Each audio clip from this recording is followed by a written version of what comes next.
శుభాశీస్సులు తెలియజేస్తూ మన ప్రభుత్వం వారు ఆదేశించిన ప్రకారంగా ప్రతి నెల కూడా మనకు ఉండేటటువంటి సమావేశము తల్లిదండ్రుల సమావేశం 3వ శనివారమే.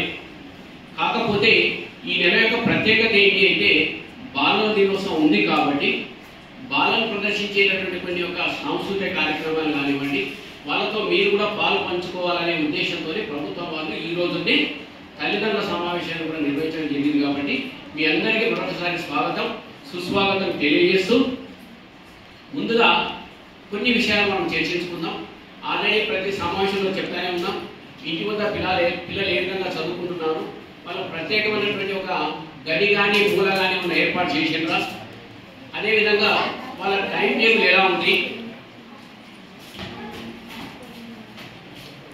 మన పాఠశాలలో పనిచేస్తున్న ఉపాధ్యాయులంతా కూడా వారికి తగిన హోంవర్క్ అనేది ప్రతిరోజు ఇస్తూనే ఉన్నాం.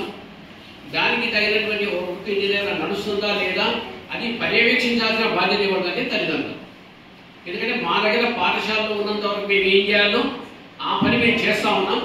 కానీ తర్వాత దాన్ని పూర్తి చేయాల్సిన బాధ్యత ఎవరికంటే తల్లిదండ్రుల మీదే 60-70% తల్లిదండ్రుల మీదే ఉంటుంది.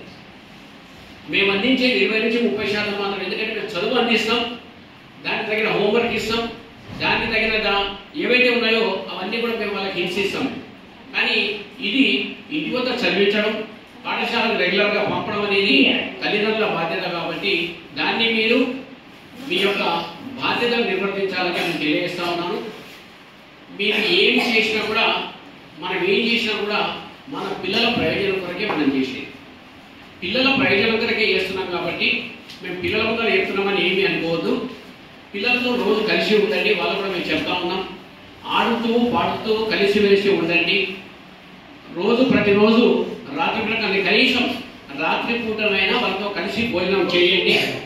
ఈ పిల్లలు కూడా మన చిన్నాల్లో కూడా చెప్పడం జరిగింది, ప్రతిరోజు తప్పనిసరిగా తల్లిదండ్రులకు పాదాభివందనం చేసి రావాలి. పాఠశాలకు వచ్చే సమయంలో ఇంట్లో తండ్రి ఉంటే తండ్రి, తల్లి ఉంటే తల్లి, అమ్మమ్మ కానీ నాన్నమ్మ కానీ, ఎవరైతే పెద్ద తాతయ్య కానీ లేదా మీ చిన్నాన్న కానీ మీ అన్నలు కానీ ఎవరైతే ఇంట్లో ఉన్నారో వారికి పాదాభివందనం చేసి వస్తే అది చాలా చక్కటి క్రమశిక్షణ, మన సాంప్రదాయం అది కొనసాగుతుంది.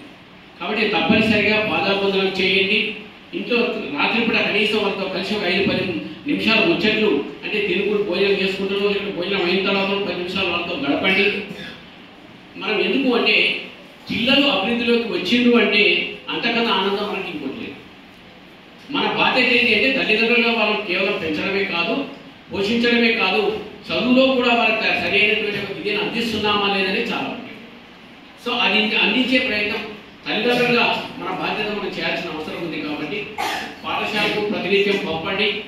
వాళ్ళని ఎప్పుడు కూడా అరే బాబు విముదలు ఎత్తా ఉన్నాం, మీ వాళ్ళకు కూడా ఇంటి వద్ద ఎలాంటి పనులు అప్పచెప్పకండి. ముఖ్యంగా 10వ తరగతి విద్యార్థులు.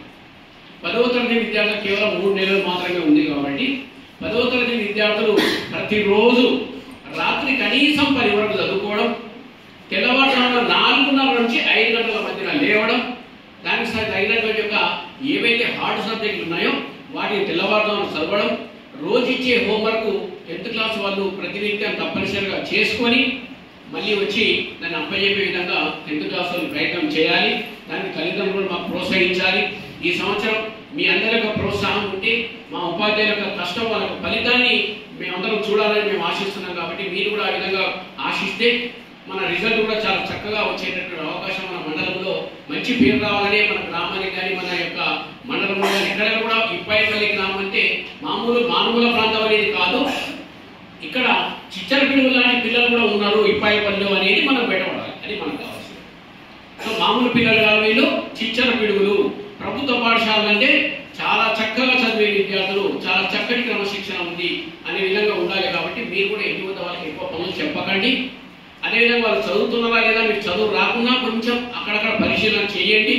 హోంవర్క్ రాసిందా లేదా మాతో అప్పుడప్పుడు కావాలంటే ఫోన్లో మాట్లాడండి. మేము కూడా దానికి రెస్పాండ్ అవుతామే. క్లాస్ టీచర్లు ఆల్రెడీ మీకు ఫోన్ చేస్తూ ఉన్నారు. ప్రతి క్లాస్ టీచరు చూడండి, నిన్న నుంచి 60 మందికి ఫోన్ చేస్తే ఈరోజు 5-6 మంది వచ్చారు. అంటే మనం కనీసం నెలలో ఒక అర్ధగంట సమయాన్ని కూడా ఇవ్వలేనటువంటి పరిస్థితిలో ఉన్నాం. అంత బిజీ షెడ్యూల్ అయిపోయింది మనం. కాబట్టి దయచేసి మీరు వచ్చే నుంచి మీ యొక్క పక్కన ఉన్న వాళ్ళకు కూడా కొంచెం మోటివేషన్ చేయండి, అందరూ వచ్చే విధంగా ప్రయత్నం చేయండి. అయితే దీంట్లో ఇంటి వద్ద మీరు పనులు చెప్పడం కానీ బంద్ చేయండి, వీళ్ళకు వర్క్ చేస్తున్నది గమనించండి. అదేవిధంగా వీళ్ళు అదే నీకు చదువు రాదు అని మాత్రం అనకండి అమ్మ వాళ్ళ ముందర, వాళ్ళకి చదువు రాదని చెప్పి చెప్పవద్దు పిల్లల ముందర, కానీ ఈ మాట మీకు చెప్పాలి. అంటే ఈరోజు అందరూ కూర్చున్న నేను చెప్తా ఉన్నాను, ఏ విద్యార్థి కూడా అమ్మ, ఏ విద్యార్థి కూడా వాళ్ళకు ఎలాంటి లోపం ఉండదు. కాకపోతే దానికి తగిన ఫలితం అనేది ఎప్పుడు వస్తుందంటే వాడి కష్టం మీద ఆధారపడి ఉంటుంది. భగవంతుడు అందరికీ కూడా మైండ్ ఇచ్చిండు, కానీ ఆ మైండ్ని ఎట్లా మనం యూజ్ చేసుకోవాలనేది మీకు తెలియాలి. కాబట్టి వాళ్ళని ఎప్పుడంటే అప్పుడు నిందించకండి, నీకు చదువు రాదు అనకండి, పక్క వాళ్ళతో పోటీ పెట్టకండి. వారికి ఎంత సంతోషంతో చదివించాలి, వాడు ఫ్యూచర్లో ఏ కోర్సు కావాలో ఆ కోర్సులని చదివించే విధంగా ప్రయత్నం చేయండి. వాళ్ళని ఇష్టములుగా నిందలు వేయకుండా వాళ్ళతో కలిసిమెలిసి మరి ఈ విధంగా చక్కగా ఉండడం అనేది ముఖ్యమైనటువంటి విషయం. అదేవిధంగా మీరు ఏదైనా పండుగ సందర్భాలు కానీ ఇంకేదైనా మీతో ఉన్న అకేషన్స్ కానీ అందరూ కలిసి ఒక హ్యాపీనెస్ అనేది, సంతోషాన్ని వాళ్ళతో నింపాలి, అన్ని పంచుకోవాలి వాళ్ళతో. వాళ్ళు ప్రయోజకులుగా కావాలంటే వాళ్ళు మంచి గౌరవంగా ఉన్నారా లేదా, పిల్లలు బయట ఏ విధంగా మాట్లాడుతున్నారు, వారి ప్రవర్తన ఎలా ఉంది, మన కుటుంబం అనేది సమాజంలో ఎక్కడ చెడ్డ పేరు అనేది రావద్దు మన కుటుంబానికి. అలా మన కుటుంబం ముందు నుంచి ఇంకా మంచి పేరు ఉన్నట్లయితే ఇంకా మంచి పేరు సంపాదించాలి. మన కుటుంబంలో ఏదైనా పొరపాట్లు ఉన్నట్లయితే దాన్ని సరిదిద్దుకోవాలి, ఇవన్నీ మన బాధ్యత. అదేవిధంగా మన గ్రామంలోని అమ్మాదాస్య పాఠశాల కమిటీ కానివ్వండి, దాతలకు సహకారం కూడా చాలా చక్కగా ఉంది. పాఠశాలలో అన్ని అభివృద్ధి కార్యక్రమాలు ఉన్నాయి. ఇక్కడ వాటర్ ట్యాంక్ నీళ్ళ విషయంలో కానీ ఎక్కడ ఎలాంటి ఇబ్బందులు, టాయిలెట్స్ వాష్రూమ్స్ విషయంలో కానీ ఏమి ఇబ్బందులు లేవు. ఎందుకంటే మరి మేము ఇక్కడ రాకముందే అమ్మాదాస్య పాఠశాల కమిటీ యొక్క ఆధ్వర్యంలో ప్రభుత్వం వారు ఇచ్చినటువంటి ఒక బడ్జెట్లో మనకు దాదాపు 4 లక్షల రూపాయల వరకు మనకు సేవాకార్యం అంటే ఈ యొక్క సౌకర్యాలు ఫెసిలిటీస్ అనేది కావడం జరిగింది. కాబట్టి అన్ని కార్యక్రమాలు జరుగుతూ ఉన్నాయి. దాతల సహకారం కూడా మీకు చెప్పడం జరిగింది. రాగానే ఇక్కడ షాబాద్ యాదయ్య గారు మరి మమత వారు ఒక ఎలక్ట్రిక్ బిల్ ఇవ్వడం కానీ, మనని మన ఎక్స్ఎంపీటీసీ మన ఎవరు ఎక్స్ఎంపీటీసీ అనేటువంటి సంధ్య ఆనంద్ గారు ఒక 15,000 రూపాయలు, దాదాపు 13,000 నుంచి 15,000 రూపాయలు అమలైనటువంటి బూట్లు అందరూ కూడా ఈరోజు షూజ్ చేసుకున్నారంటే ఎందుకు అంటే మేము ప్రభుత్వం ప్రైవేటు పాఠశాలకు ధీటుగా నమ్మేము. ప్రైవేటు పాఠశాలకి మాకు సంబంధం లేదు.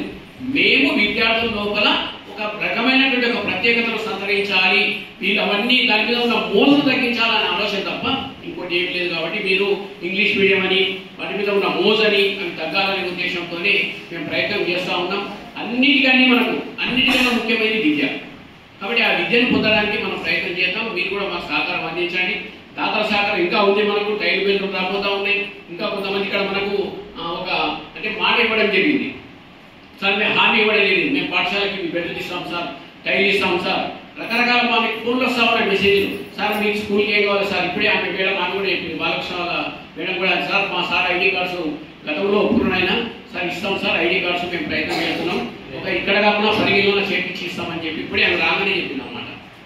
సో ప్రతి ఒక్కరూ మీ సహకారం కూడా ఆ విధంగా ఉన్నట్లయితే పాఠశాల అభివృద్ధి అనేది చాలా చక్కగా జరుగుతుంది. కాబట్టి మీరు అన్నింటిలో కూడా మీరు పాల్పంచుకోవాలని కోరుతూ, ఏదైనా మీకు ఇంట్రెస్ట్ ఉన్నట్లయితే ఎవరైనా మీరు ఒకరో ఇద్దరు మీరు సార్ మా ఇంట్లో మా పిల్లలతో ఈ విధంగా గడుపుతున్నాం, మేము ఆప్యాయంగా ఉంటున్నాం, మేము కొన్ని మీకు ఏమైనా సంఘటనలు ఉంటే మీ జీవితంలో అలాంటివి ఉంటే మీరు పంచుకోవచ్చు. పిల్లలతో కలిసి మీరు మీ పక్కన వచ్చి పిల్లలు కూర్చుంటారు, వాళ్ళతో మీరు అభినయం అంటే ఒక పదాన్ని చెప్తారు పిల్లలు ఎవరైనా, ఆ పదాన్ని కేవలం మనం ఏం చేయాలి, అభినయించాలి. అంటే మాటలు లేకుండా ఓన్లీ చేతులతోనే అభినయం చేయాలి. మీరు ఆ విధంగా ఒప్పుకుంటే మీ పక్కన వచ్చి పిల్లలు కూర్చుంటారు 2-3, సో మీరు ఆ విధంగా అభినయం చేస్తామంటే మీరు చెప్పినా సరే పిల్లలు చెప్పినా సరే ఇది ఒక చక్కటి కార్యక్రమం ఈరోజు. ఎందుకంటే బాల దినోత్సవం కాబట్టి వాళ్ళతో గడపడానికి నేను చెప్తా ఉన్నాను. మీరు ఓకే అంటే అమ్మ వీళ్ళ దగ్గర అమ్మాయిలు వెళ్ళి కూర్చోండి, ఇక్కడేమో వాళ్ళ దగ్గర అబ్బాయిలు కొంచెం మీరు ఒక్కొక్కరు ఒక బెంచ్లో కూర్చోండి,